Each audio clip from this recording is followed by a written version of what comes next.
Diversion politics ఏమన్నా చేస్తున్నారా? రేపు పొద్దున వీళ్ళ పథకాల్లో పింఛన్ అనేది లేకుండా చేసే ఆలోచన ఆ 1500 ఉండదు కానీ అంతకు మించి పింఛన్ రేపు ఏం పెంచుతారో చెప్పట్లేదు ఈ రోజు వరకు.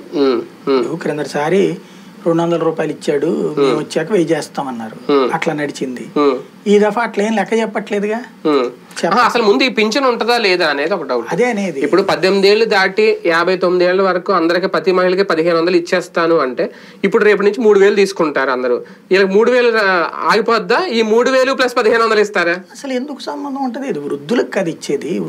వృద్ధులకి, వితంతువులకి, ఒంటరి మహిళకి అందరికీ వస్తుంది. వితంతువుల విషయం ఒంటరి మహిళలదే అన్న చెప్పాలి వీళ్ళు సమాధానం. ఇప్పుడు ఈ సామాజిక పింఛన్లోకే కదా వెళ్తుంది ఏదైనా. ఇప్పుడు ఈ 3000 ఇచ్చే సామాజిక పింఛను వికలాంగులకి ఎప్పటి నుంచో 3000 వస్తుంది అనేది.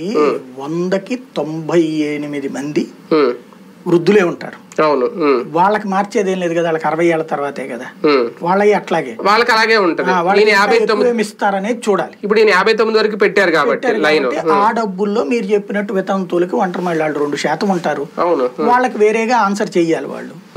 మేబీ వాళ్ళకి తగ్గిపోతున్నట్టు కదా. వాళ్ళకి అదో ఏదో ఒకటి చూసుకోమంటారు. ఏముంది ఈ 1500 అడిషనల్ బెనిఫిట్ ఇంట్లో ఎవరన్నా ఎక్స్ట్రా ఉంటే. అంటే ఈ పింఛన్ విషయంలో అయితే ఇంకా వెళ్ళేటప్పుడు 1500 ఇంకెందుకు, అప్పుడు ఇది 3000 వచ్చినప్పుడు అలాంటప్పుడు ఇంకెందుకు 1500 పథకం ఇంకా వాళ్ళకి.